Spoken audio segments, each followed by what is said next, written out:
All right. Well, it is one after the hour, so we'll kind of go through some of the logistics here at the beginning. I want to welcome everyone to Reliability in the West discussion series. Today is November 6th, the day after Election Day. So welcome. Today we'll be talking about critical resource challenges. I'm Travis English, WEC Senior Training and Outreach Specialist. We'd like to start off with our antitrust policy. All WEC meetings are conducted in accordance with the WEC antitrust policy and the NERC antitrust compliance guidelines. All participants must comply with the policy and guidelines. This meeting is public, confidential, or proprietary information should not be discussed in the open session. This webinar is also being recorded and it will be posted publicly. By participating, you give your consent for your name, voice, image, and likeness to be included in that recording. WEC strives to ensure the information presented today is accurate and reflects the views of WEC. However, all interpretations and positions are subject to change. If you have any questions, please contact our legal counsel. With that, I'd like to bring on Chris Raper. She's the Vice President of Strategic Engagement and External Affairs here at WEC to dive into the conversation. So Chris, take it away. Thanks, Travis. I want to welcome our three speakers here. And because this is our last Reliability in the West discussion series for the year, we will not have a December one because, well, too close to Thanksgiving, too close to Christmas. So we're going to let everyone have that time back. But I want to thank the team that helps behind the scenes on these. I tend to be the face on most of these as a moderator, but I have this amazing team here at WEC with Travis and Matt, Victoria, Megan, Nicole, and they help us pull these together every month. And it's a bigger lift than you might think, some months more than others. And so I just want to take an opportunity at the top of this hour to thank them for all the hard work that they do, finding terrific speakers and pulling all of these conversations together each month. I tend to get the credit, but there are a lot of people behind the scenes that really are the ones who make this happen every month. So with that, I will also introduce our three presenters. We have Sarah Edmonds, President and CEO of the Western Power Pool, Camille Kristen, the Resource Acquisition Planning and Coordination Manager with Idaho Power, and Grant Smedley, who is the Director of Resource Planning, Acquisition, and Development with the Salt River Project. And before we get going on questions, of which I have many, I wanted to give each of you an opportunity, and we can go in the list on the screen if you'd like, to give a couple of minutes of background history, kind of where your company sits on resource adequacy, resource acquisition type things, and then we'll get into the meat of the conversation. I also want to let you all know and let everyone who's listening know that we do take questions. You all as speakers don't need to concern yourself with the chat. We manage those behind the scenes, so my team will watch those as they come along, and then we'll ask those as they come up. So Sarah, if you would like, we'll allow you the mic. Thanks, Chris, and thanks to the WEC team for making this opportunity possible. I wanted to start off by saying that when it comes to resource adequacy, one of the things that encourages me the most in challenging times is the partnership that we have between the Western Power Pool and the Western Electricity Coordinating Council, WEC. So that's really, illustrated today. We're all here on this call and we're going to talk about some important matters. Western Power Pool, I would say, the niche that we fill that is most relevant to today's discussion is when it comes to thinking about the big grid in terms of planning or operations. The Western Power Pool is looking to fill gaps that industry identifies and where we can do a better job if we plan or operate together. And that goes for essentially all of the services we do at the Power Pool. But for today's discussion, obviously the Western Resource Adequacy Program is mostly in focus, but also in some ways the Western Transmission Expansion Coalition, where WEC is one of our major sponsors and partners. So I look forward to the conversation as we get into it today. Thanks, Chris. Thanks. Camille. Thanks. It's such a pleasure to be here with my co-speakers here and the folks listening in. So thanks for having me. Idaho Power has been involved in the development of the RAP, since its beginning, and we really are encouraged and excited about the progress and and where the program stands today. So I think, you know, that's part of the discussion today, but it's also broader in terms of general resource development. And it's just a, you know, it's something that we're heavily focused on with the request for proposals that we've been doing. And I think it's great to have the opportunity to talk about it as a group here. Is my mic okay? I'm getting a little bit of feedback.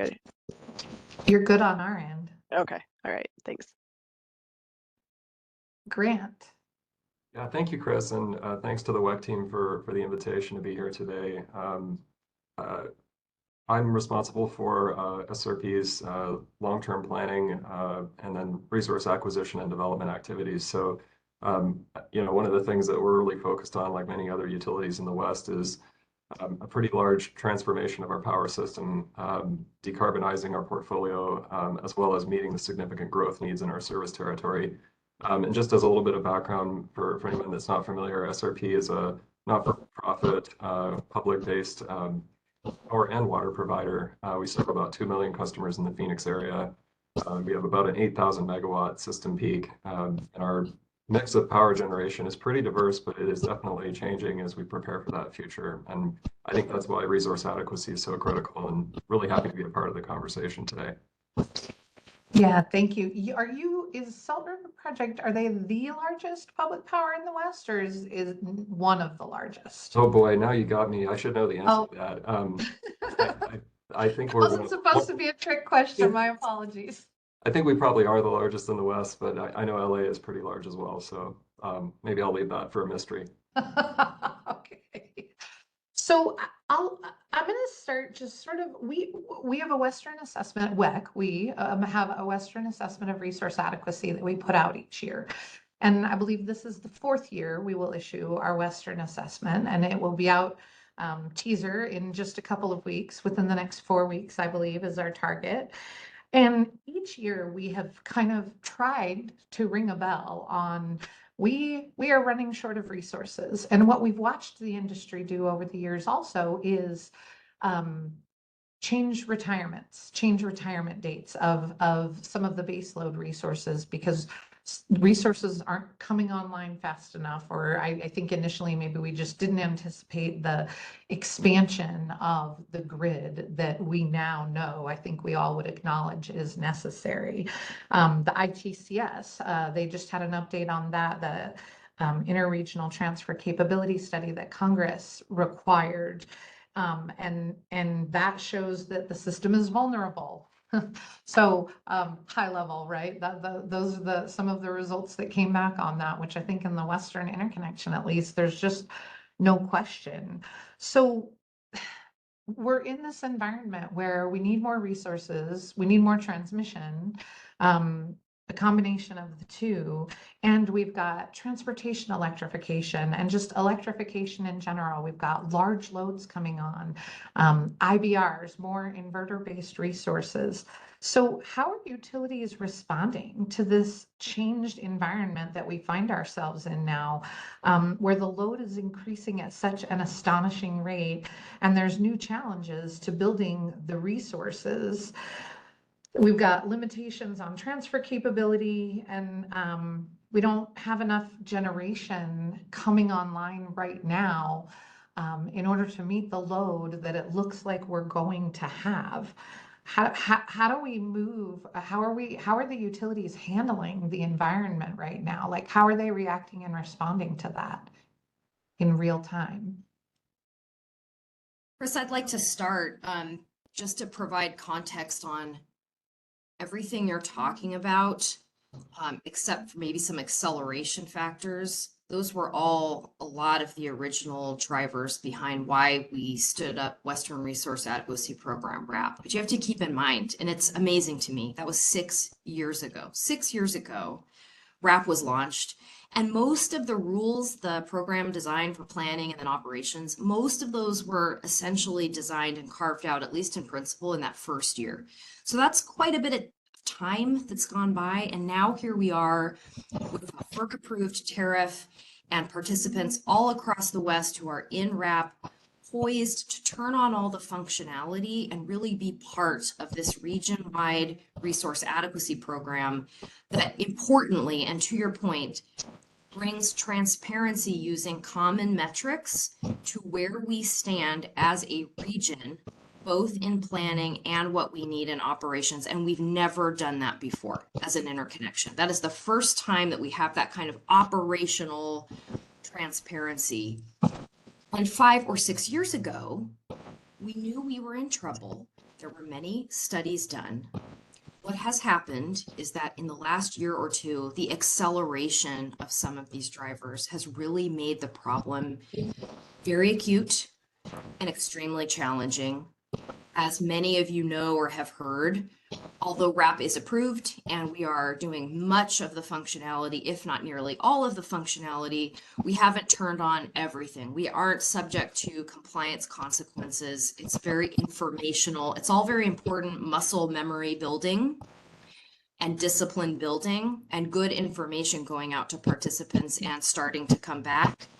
But we are ironically not able to turn on the functionality because things like extreme weather conditions, supply chain troubles, loads growing at rates we just didn't predict have ironically made it too challenging to fully turn everything on for summer of 2026. That was our goal last year. Now we're going back to FERC. We'll be putting in a filing in about a week or so. And the participants who really drive RAP have decided we are committed to this. In fact, we need it more than ever.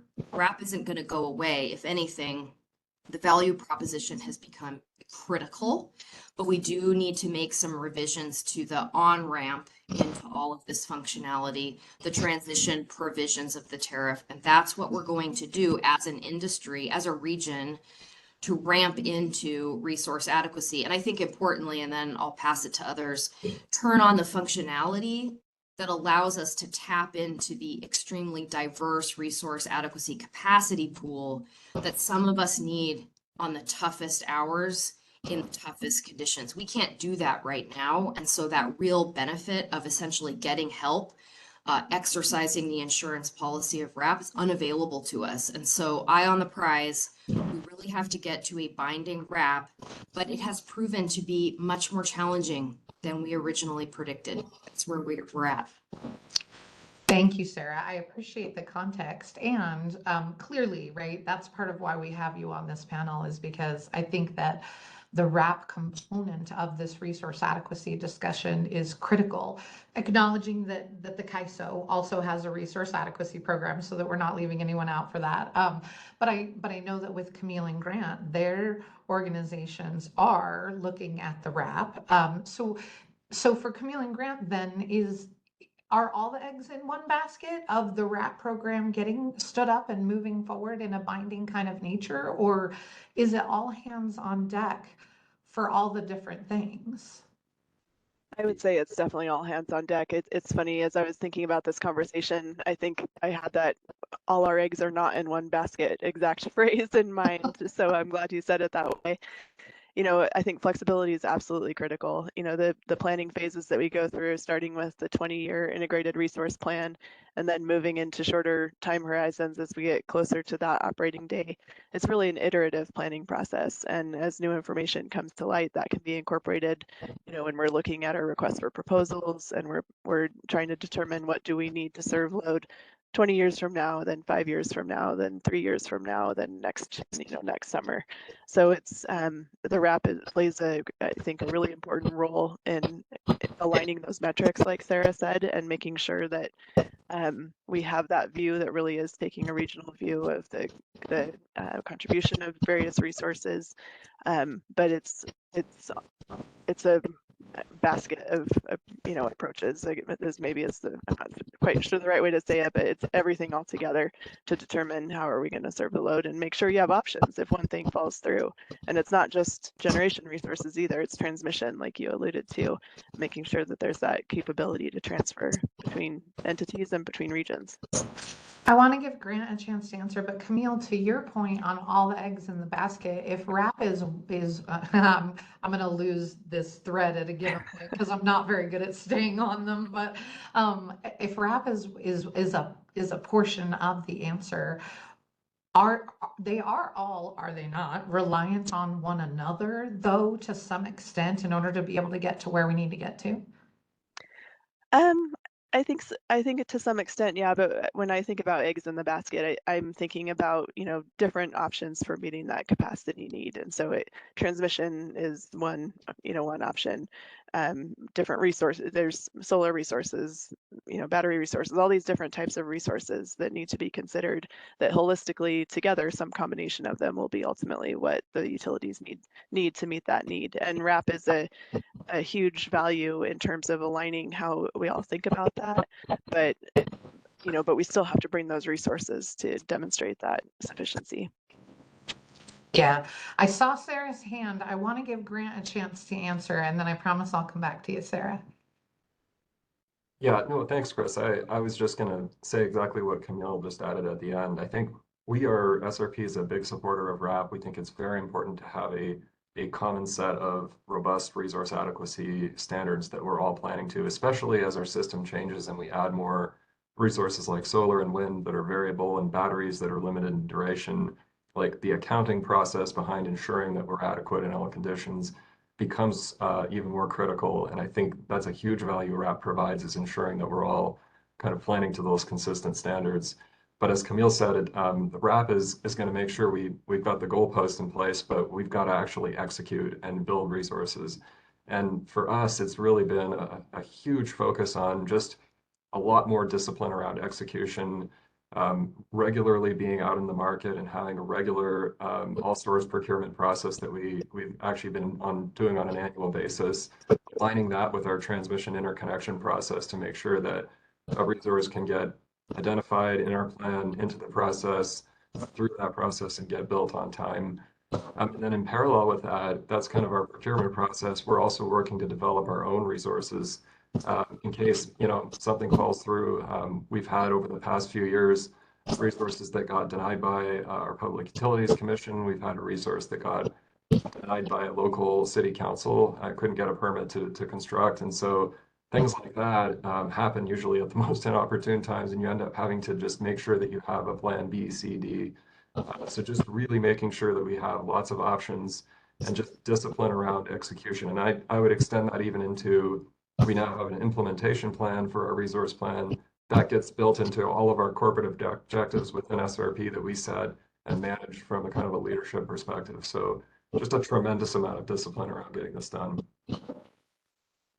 Discipline is a great word to use. Sorry, go ahead, Sarah. I just wanted to add that in terms of eggs in a basket, RAP was never intended to supplant or take over integrated resource planning or whatever equivalent is being used for the load serving entity. It's intended to complement and add that region-wide transparency that was sorely needed.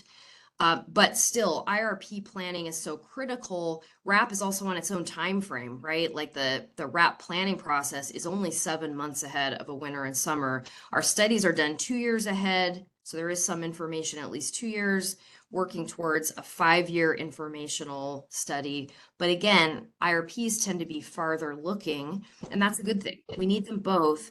But what I think has been happening lately is that through RAP and the signals we're sending to individual participants about the piece of the pie that they need to bring to make this reliable whole, we're discovering that in that 2 or 3 year time frame, when we want to turn RAP on, that's when we're having some real significant challenges in terms of having enough procured, available, or built capacity. That's the challenge. It's really in that nearer term that we're experiencing the greatest challenge. The farther out, I think, more possibilities there. But I'd welcome Grant or Camille to agree or disagree. Yeah, I mean, Grant did a thumbs up. I would say for WEC's analysis of it, Sarah, it is the same. And our Western assessment has shown that it's like the 2 to 4 year time frame. I would also add, though, that each year it's the 2 to 4 year time frame, right? And so I think that there's a little truth and a little mystery to that, right? That we're not getting the resources built as quickly as we would hope, nor are they coming online, nor is the transmission being built to be able to move them right now. Those are all complicating factors. And so, yes, it shows that we need it more in the immediate than we do in the slightly distant future, and yet it complicates itself every year when we're not getting all the resources built that we otherwise have planned for that. Yeah, Camille I or just Grant? wanted to complement what WEC is trying to do. Chris, you mentioned that the Western assessment of function it can perform is to ring a bell. And I think that is where the partnership that we have with each other is so critical, because I don't think RAP can really in all ways provide that wide area view on where we stand with resource adequacy and to really help sound the alarm, particularly in those timeframes that you're mentioning. So I just wanted to give a shout out to the Western assessment and the value that it can bring. Where RAP has its own limitations and we can't do it all, but Western assessment is a really valuable source of information. Thank you for the shout out. Appreciate that. And our partnerships with those in the industry, Western Power Pool included. You know, we've been supportive of the RAP program since its inception because it is a tool to be able to assist with those resource adequacy needs. So, Camille or Grant, I wanted to give you an opportunity to respond if you wanted an opportunity on that one. Otherwise, I can keep moving. I think we can keep moving. And from my perspective, I appreciate, I did want to say, I totally second what Grant said about options B, C, and D and being able to pivot when things don't work out. And I think we'll get into that a little bit more in some of the next discussion. Okay, feel free to chime in on, Sarah and I do a lot of this together in particular. So we'll keep going and move right on through unless you guys wedge your space in. So just feel free to jump right in there. So some of our data shows that over the next 10 years, entities, particularly in the desert Southwest, are forecasting 35% load growth. The Northwest subregion load growth is projected to be around 20%. Extreme load increases are forecast across the interconnection, and large load is driving the majority of what's going on. But some people actually say that this is a mirage. From you all's perspective, is it a mirage? And I guess the additional question to that is, does it matter if it's a mirage? Because you have an obligation to plan to what the load forecasts are. Yeah, I could take a first stab at that, Chris. So it is absolutely a critical question for us. And in fact, I'll say it's probably the number one question that our top leadership is talking about right now. And the reason it's super important to us, especially as public power, is no matter what we do, our customers are ultimately going to foot the bill for the resource and transmission investments that we make. And so it's important for us to know whether or not that load is truly going to ramp to the extent that some of those customers are requesting and forecasting. Because at the end of the day, if we go procure or develop resources to meet that in transmission, our customers are going to have to pay for it, whether it happens or not. And what we're really talking about now is there a way for us to, I think many of these customers are very forward thinking and have suggested that they would be willing to help to provide some financial assurance that if they don't meet that need, they're willing to help to cover costs for those types of situations. And I think we need to really seriously look at that and think about how to make that part of our process so that it provides the appropriate incentives for them to really sharpen their pencil on what they think the load ramp they can really truly realize would be. And then we can plan appropriately for the resources that we need to build to meet that load. We are all about customer service, but we have to think about all of our customers, and we don't want to put ourselves in a situation where we're building a large system and then the rest of our customers ultimately have to pay for something that didn't get realized. So it's a very important conversation. We don't have all the answers, but I know it's something that the industry is really actively talking about, and I think we are going to come up with some solutions here very soon.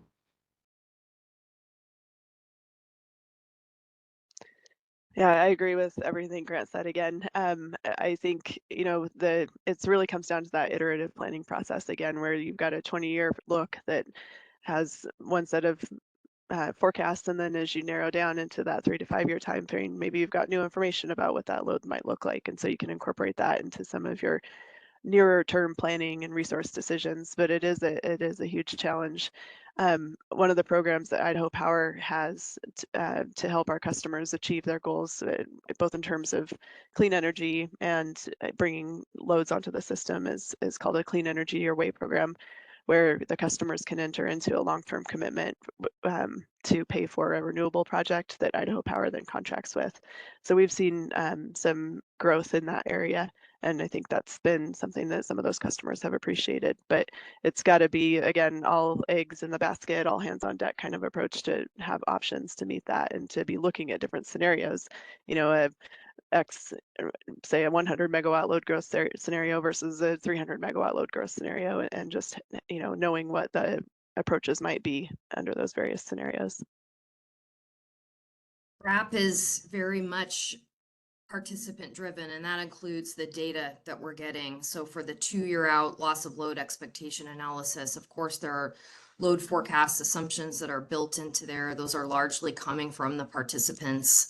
I would say the additional 1.1% load growth factor that, again, 5 or 6 years ago we landed on is not very, you know, emblematic of what's actually happening out in industry. RAP is working to turn itself on, and that's our main focus, but we also have opened up a process just recently to start receiving proposals about how we might improve our methodologies, our different approaches, a stakeholder-driven suggestion process, if you will. And I think how we treat load is going to be one of the prime focuses of continuous improvement opportunities for RAP. But I would just observe that, like industry, RAP is struggling with these same questions. Mirage, hype cycle, somewhere in the middle is the truth. And I am really hoping that partners in industry, maybe academic organizations or labs, may be taking a look at this and really trying to assist industry with something that is a huge challenge across the interconnect.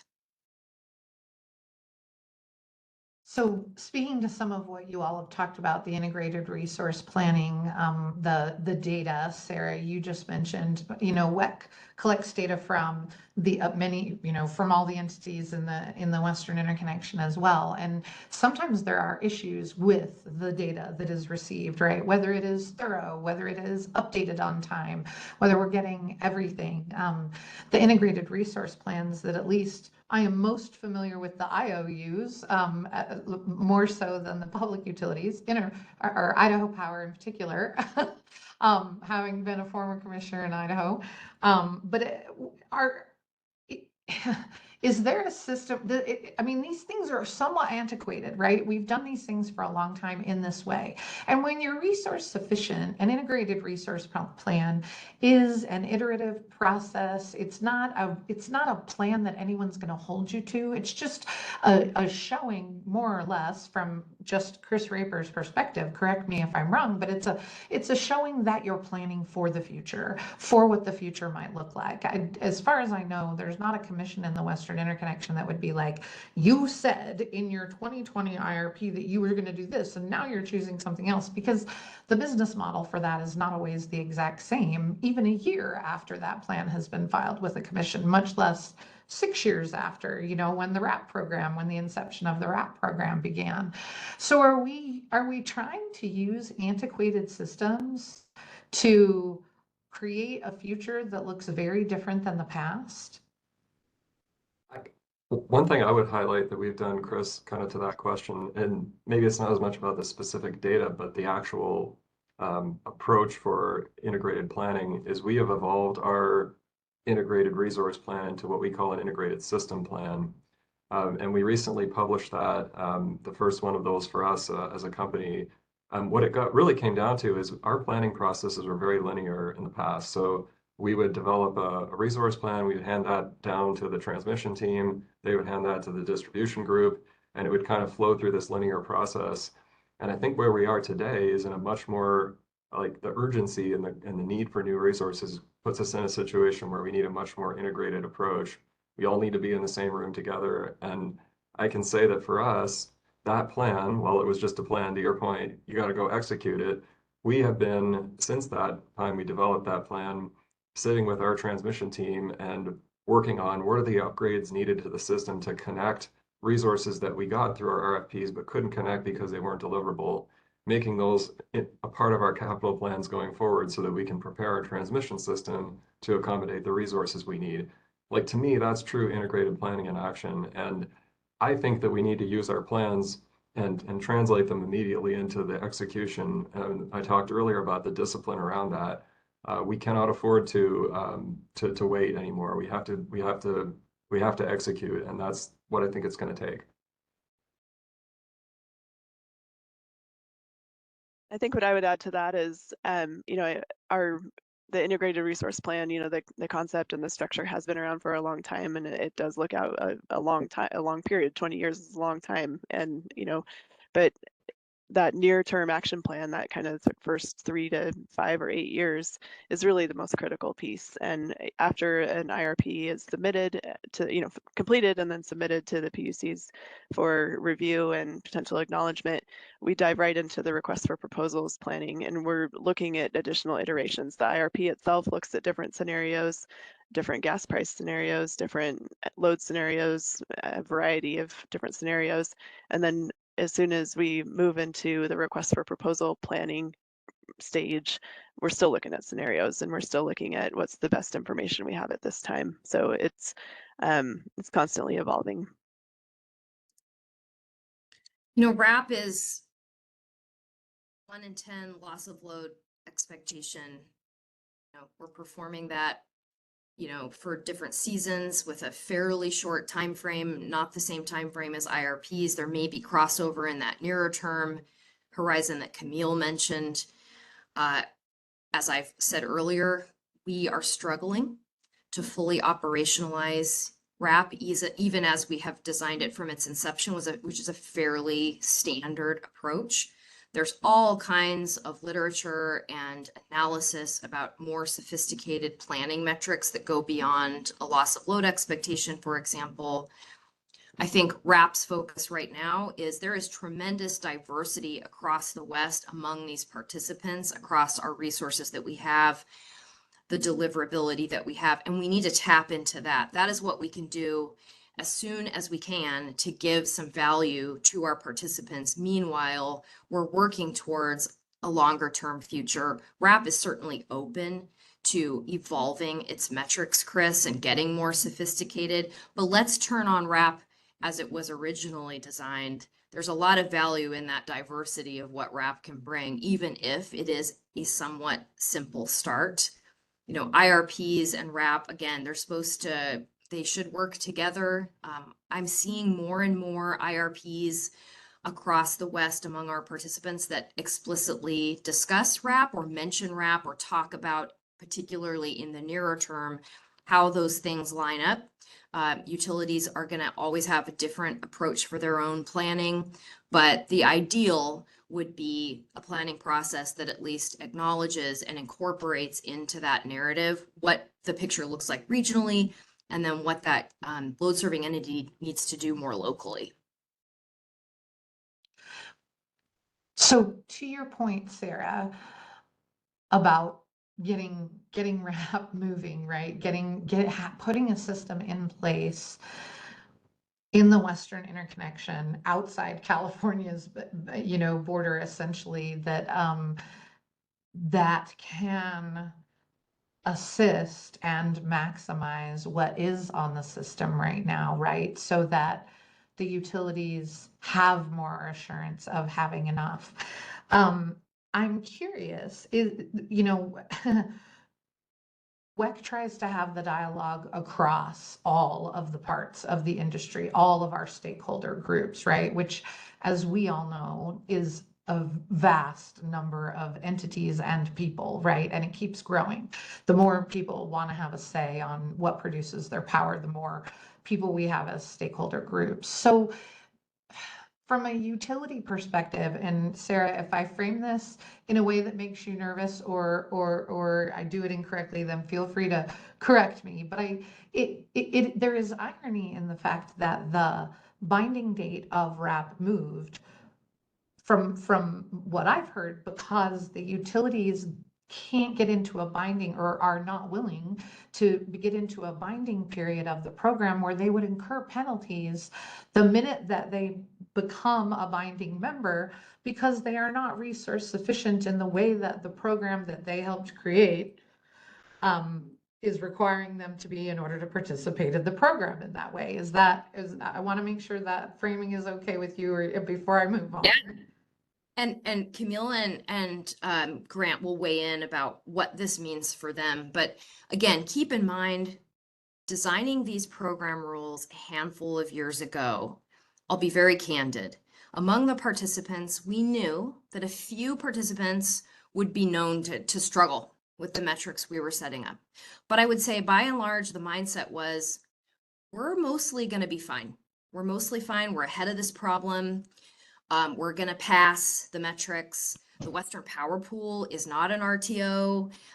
We don't have the ability to backstop procure or dispatch resources in that way. And so a resource adequacy program, if you're going to operationalize it, it's a set of carrots and sticks. The value you get out of the program are the carrots, and the consequences of the program are the sticks, and the sticks are there to make sure that you can get the carrots, right?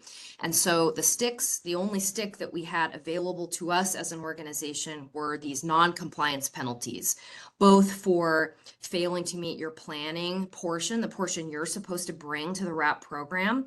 And of course, in the operations program, if you didn't help out your neighbor, there would be penalties over there. Charges is the word we use in our world.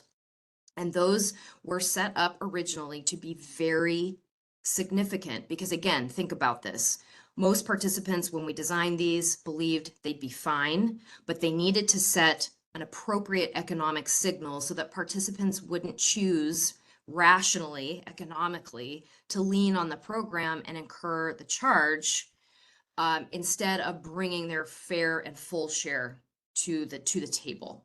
What we've discovered in the years since is that it's much tighter out there. The signals that we're sending are too steep. Most entities in this program that are regulated are going to have a very difficult time justifying extremely significant cost of new entry times multiplier non-compliance consequences on day one because they know they're stepping into this program unable to meet its metrics. And so the filing at FERC coming up is all about easing that transition plan and creating that runway that could make it possible. We're always balancing in this industry reliability and affordability. And in this case, the practical consideration here is we need this program and we need it to be fully operationalized for reliability's sake. But because of constraints on affordability, we had to make some changes. So there are greater reductions in early years for those non-compliance charges. That's the cornerstone of the transition plan. There are other components of what we're doing in terms of that runway. But that is the practical, pragmatic situation that we're in. And I think, it really best comes from entities about what that meant to them in terms of joining this program and being faced potentially with a pretty significant non-compliance charge. So, yes, and thank you. And of course, you always articulate it much better than I do, and you know the details infinitely better than I do. So I appreciate that. To Camille and Grant, I'm thinking of recovery of costs, right? Because Sarah mentioned affordability, and that clearly is a thing, and it's always a consideration for a utility.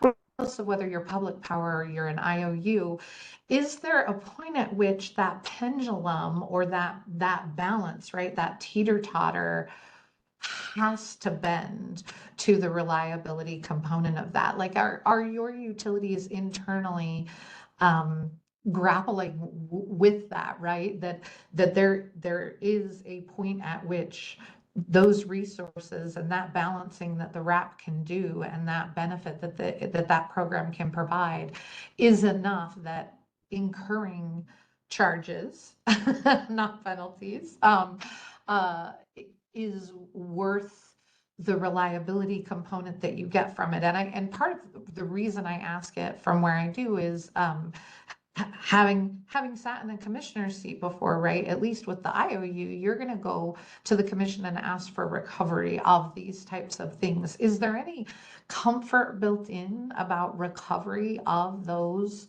types of charges that you might otherwise incur, that the argument for reliability could be made to them in order to be able to recover those charges? Maybe I'll start, Grant, if that works for you. I mean, I think, yes, I mean, I think the deficiency charges are incremental or graduated based on the amount of the deficiency. And so, there's multiple different scenarios, of course, that could occur, but, picture a scenario where an entity sort of barely missed the sufficiency. In that case, the benefit of being in the program probably vastly outweighs the charge. And so, there's, like I said, a number of different scenarios that could occur, but I think the deficiency charge was really intended to drive that behavior and be that stick, like Sarah said. We want to incent participation. We want to incent people to make the appropriate procurements and bring the resources to the table that are needed. And so our view is that's kind of all part and parcel of the program to make that work. Yeah, and we also recognized, when we talked as the participants that, if you're in the market today with an RFP, you're probably procuring resources for 5 years from now that would be online. And so part of the discussion is like the entities within RAP, if you're all planning to those standards and that's, where you're headed towards that sufficiency, can we provide some flexibility on the road to get there to get maximum participation in the program? Because regardless of what you do, we're all in this region, whether you're in the program or not. And as an industry, we will help each other out when we need power. And so I think we all recognize that the more entities we get in a program like this, the better we are. And I think that also really played into kind of some of that redesign of that program to try to maximize participation, recognizing that we're all working towards that common kind of goal, that common metric. Important takeaway here, and this is why we have a RAP committee of state representatives so that we can be coordinating with those entities that will ultimately decide what's recoverable, particularly for the regulated set. But there's one big takeaway here, that a deficiency charge in RAP, particularly as we're revising it with FERC, it gets you access to the capacity pool that we are forming as a community. So as the RAP community moves towards operations, we are pooling these capacities into a pool. And if you need help, especially on the worst of days when you may not find anything out there on the spot to get you through, there is an insurance policy here, and paying that deficiency charge is a way to get into that pool. So instead of being 100% fully compliant with your forward showing, there's a pathway now to paying a charge. It will be greatly discounted after this FERC filing, we hope, that gets you access to this pool and gets you that benefit. And I think that's the thing that we're all very desperate to see fully operationalized and be made available to our participants. So I'm curious, and this will call for absolute speculation on your part. Sure. Fun. Yeah. When transportation electrification sort of rose in the sphere of all things, which was probably about the time that RAP's inception came into it, if I remember back correctly, although the years get away from me fast. I can't believe the conversation about RAP began 6 years ago, because it seems like yesterday and or 25 years ago, like that we've been trying to get this program up and running, right? And I use transportation electrification as an example because that industry came in really hot and heavy on wanting to build and having the infrastructure. And then I think they realized the implications on the grid to fleet vehicles being electrified. And it's not that it's not happening. It's just that it did feel like there was a point at which there was an acknowledgement of the impact on the grid, and they became less aggressive at the pace at which they wanted to electrify all transportation in all sectors, right? And so are we at a place where large loads, where AI, where that kind of stuff can be can be managed in a different way, as opposed to just, it's coming on, prepare for it. Because our statistics show, our WEC statistics show that in the last 6 years, the West has only actually built 76% of its total planned resources. So we have these plans, right? And we intend, in order to meet load, that we can be able to build what we need for generation. But um, the transmission is not there to do exactly what we would like to do with all of that generation, right? And we're not actually getting built all the resources that were originally in those plans. So is there a moment that needs to occur where the people who are putting all of these resources that are heavy load type resources and others have to sort of take a breath and consider the impact to reliability? Or are the utilities just gonna keep doing what they can do to meet all the things? We have been having some of those conversations, Chris, with large customer prospects, that just trying to be very honest and realistic with them about what we can do. Like I said, if we're procuring today, we're probably not getting resources online for at least 4 or 5 years. And just having an honest dialogue about that being the real kind of constraint, or realistically the best that we were going to be able to do, I think that's really important. I don't know that you're going to get a different answer if you go into a lot of different markets, maybe different resources, but I think we're all kind of, in many ways, dipping into the same supply chain, the same developer pool, the same kind of infrastructures, kind of the labor force, everything is really kind of competing. So there's a lot of that that's kind of underlying that. Another conversation we've been having too is whether there's an opportunity for some of these loads to shift. So I'll just use the data center example. Could they, if they're a large data center company, a large tech company that operates multiple data centers, maybe one in Arizona and maybe one in Idaho, could you shift load at peak times on our system to a peak time in Idaho, or to a less non-peak time in Idaho system, and do the opposite? Because that is another way that we can, potentially meet their needs sooner. So just kind of all the options on the table, trying to figure out how creatively we can meet their needs, but also having honest dialogue about what we can do. Yeah, 100%. We're in the same boat. I don't know that we've had the load shifting conversation. That's an interesting one.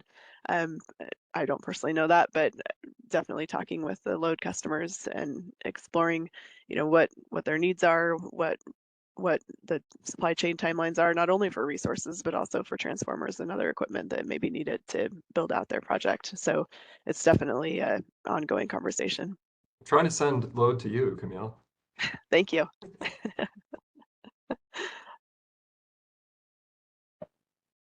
So I guess the one thing I would add to that too is, again, back to transmission, those imports and that ability to diversify, and not have to and rely on, times when maybe Arizona has excess solar and we need it, and or vice versa. So I think that's the other key. We're going to continue to rely on imports into the future. It's not just new resources, and so that's getting that transmission built out too is just really critical. So that was a lead in to where I was headed. I appreciate Oh, that, good. Kim. I also appreciate that I see that you have WEX transmission map behind you, if I'm looking correctly. So anyone who loves to have those, I think that it's a great example of kind of how we are and are not interconnected at this point, right? And so the question of transmission,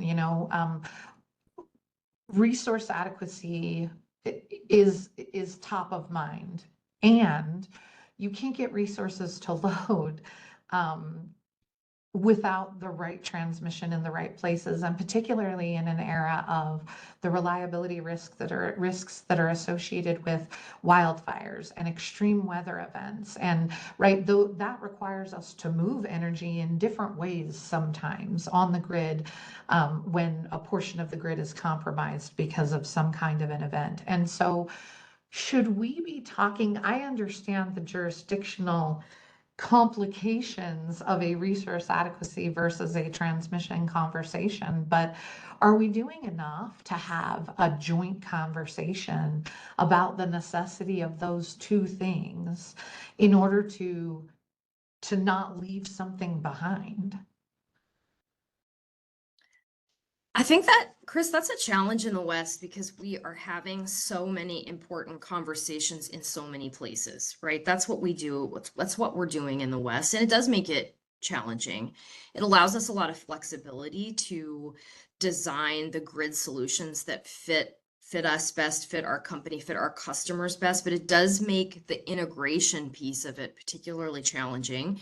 In RAP, we have to have two sub-regions. We'd love to have one, but there just hasn't been enough sufficient, very much available firm transmission between those regions. The transition plan for the first time, the one that we'll be filing at FERC, it's going to kind of take a step towards assuming a small amount seasonally of transfer capability between participants in those subregions. That's a big step for us because in RAP, the participants have long debated transmission. Transmission is a fundamental of the forward showing. You have to show that quite a material portion of your forward showing is supported by firm transmission. We want to make sure it's deliverable. To your point, it's got to be able to get there. But in the West, we are experiencing an era of greater transmission constraints and solutions not coming online fast enough.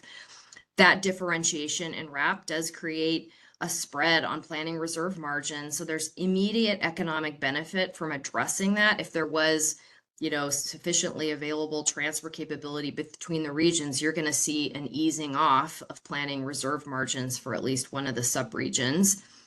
And so we're very interested in solutions that could bring that benefit, but we're not necessarily having the conversation in the RAP space. Of course, again, PowerPool does what it can to fill gaps. And we've got the Western Transmission Expansion Coalition 20-year, 10-year West-wide transmission study process underway. We're moving as fast as we can, but it does take a really long time even to do the study, let alone the years and years ahead to bring the solutions to construction. And Chris, I would just add, I mean, our as I mentioned earlier, our integrated system plan, it has really instigated our resource and transmission teams to be working much more closely together. So I think for that part, we feel like we're headed in the right direction. What I think is the great opportunity here is how can we do more, as Sarah said, diversity sharing between when we know the Northwest and the Southwest. There's so much opportunity there. I think when the day-ahead markets get stood up, I think that will also probably help unlock some of that transmission right now that may be constrained by contract-based path limits. If some of the markets, I know in the Markets Plus construct, there's flow-based transmission, so that may unlock some capacity. But I think at the end of the day, we may be at a spot where we need to very seriously be looking at initiatives like Sarah's team is doing with the West Tech and starting to build interstate transmission, new transmission to really unlock that diversity. So we're happy to be a part of that too. As Sarah said, it's going to take time, but I think we're headed in the right direction.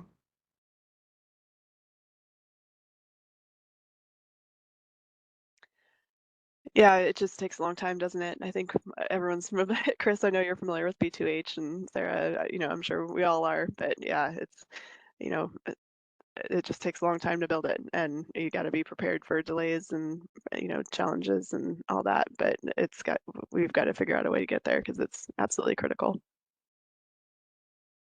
Agreed on all counts. So to that point, and to the point of all the things going on, all the different dialogues that are going on regarding all the different things, right? In the Western interconnection across the country and in North America, because as you guys well know, the Western interconnection is also connected to Alberta and BC system and Baja Mexico. So it's not a small piece of the puzzle, right? In the bigger scheme of things, if you had one thing that you could leave people who log on to listen to these conversations with, who are largely, and because I knew the conversation would go quickly with this group. I'm very appreciative of that. And we have 5 minutes left in our hour. And so I'm curious from each of you, if you had one piece of information, like here, of all the noise, which it's not even noise, it's all very important. What's the most important? Where should, if policymakers are largely the ones who are listening in on this, where should their focus be? What's the thing that would assist most in them participating in or learning more about in order to help this reliability situation, this resource adequacy constraint that we're seeing in the Western interconnection?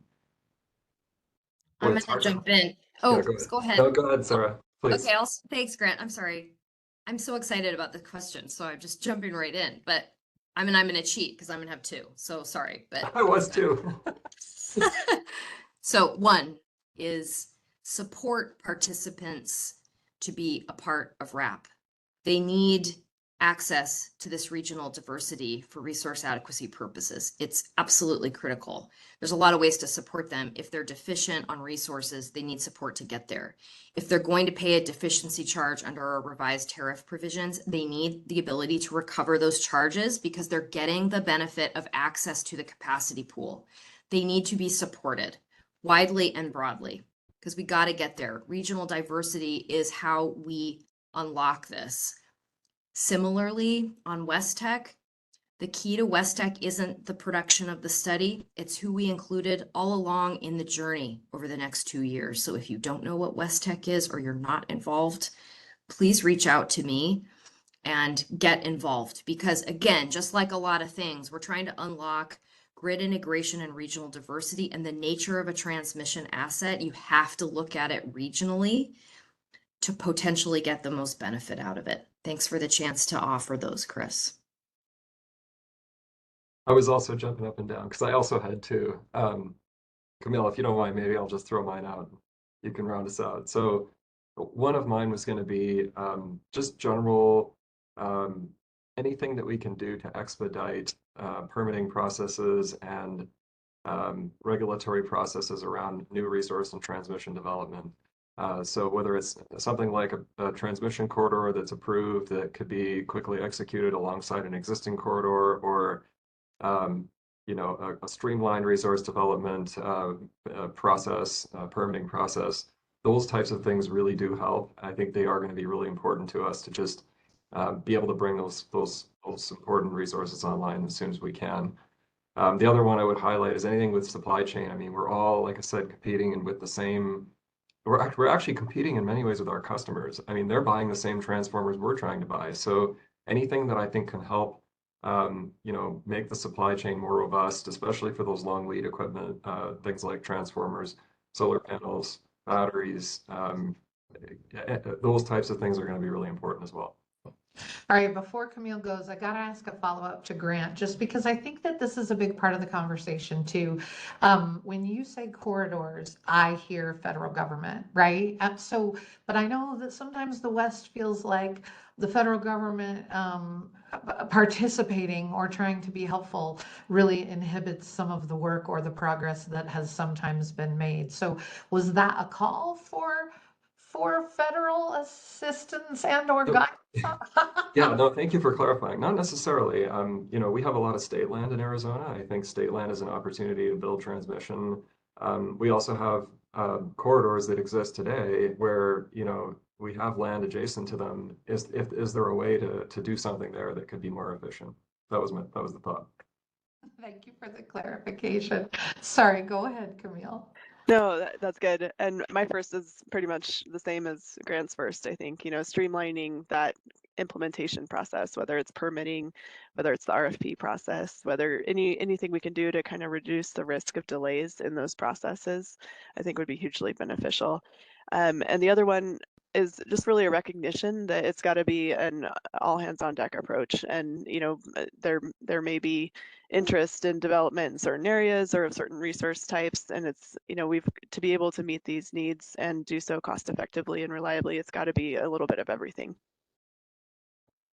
I know we've gone a couple minutes over. I'm so grateful for you all's willingness to have the conversation, for your knowledge, for your talent, the role that you play in each of your prospective organizations. I think that being able to have the conversation is a really important piece to moving the ball forward. So I'm grateful. I hope you have a lovely Thanksgiving coming up for those Canadians, if there's any with us.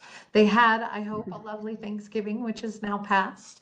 And with that, I will pass it back to Travis.